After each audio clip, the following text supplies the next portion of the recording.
So just a few pointers when you're doing a hamstring curl exercise to kind of work out the hamstrings.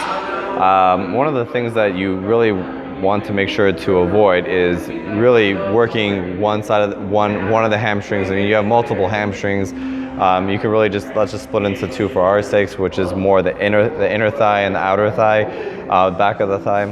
So we want to make sure that we're using both. So when I'm doing a hamstring curl, I'll usually check. I'll actually put my fingers on both sides of the hamstrings, and I'm making sure that I'm feeling it either straight down the middle back of the thigh is working, or you know, I'm also feeling that each one individually, the inner and the outer, are both kind of doing their job. So another correction that you want to be aware of is people kind of when they put the weight is a little too heavy, they start to pop through the back. So they're trying to really work the hamstring, and instead they're using their back to get more leverage. So you want to avoid that. So you want to either, you know, keep your abdominals tightened. The other idea is just kind of lean back, and you can really just focus on it.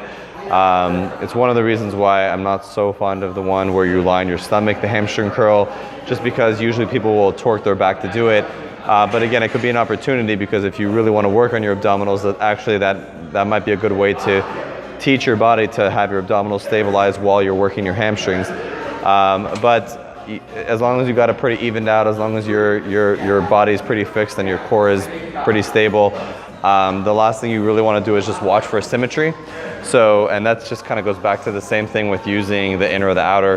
You just want to make sure that it's going straight back. Okay, so you see a lot of people as they curl, they start to deviate in, they start to pull back, and they're using one hamstring versus another. So you just want to make sure that it's kind of even and pulling back pretty straight.